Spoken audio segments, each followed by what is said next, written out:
The Democratic Party, or PD, led by former Prime Minister Matteo Renzi, is pro-Europe and pro-immigration, but it's failed to engage younger voters. Luigi Di Maio is the prime ministerial pick of the Five Star Movement, and that's an anti-establishment, anti-corruption party, which is set for a strong showing. Then there's the Lega Party, led by Matteo Salvini. It is Europe-skeptic and anti-immigration. And former Prime Minister Silvio Berlusconi returns with the centre-right Forza Italia party. He can't hold public office because of a tax fraud conviction, but could hold significant sway in a future coalition government if his party does well. Laurence reports from Rome.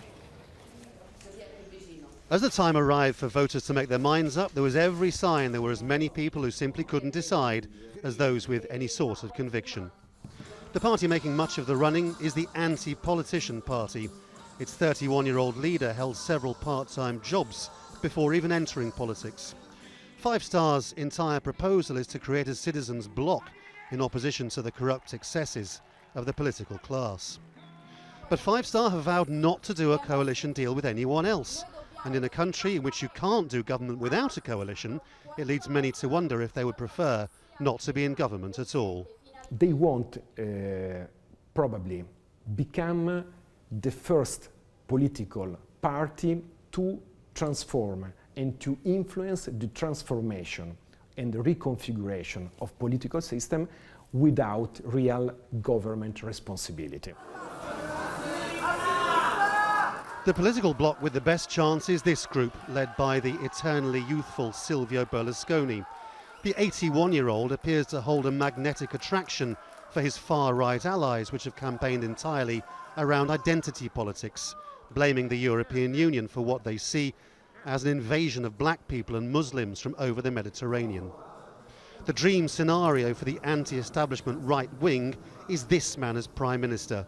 Matteo Salvini wants mass deportations. Italy first, he says. Anyone who arrives here illegally must be sent back. If we keep welcoming them and look after them, the state will collapse. It doesn't work economically or socially. But if the polls are accurate, the far right might not get enough votes for a stable government. Many Italians are revolted at the idea of Berlusconi choosing the next Prime Minister. So what then?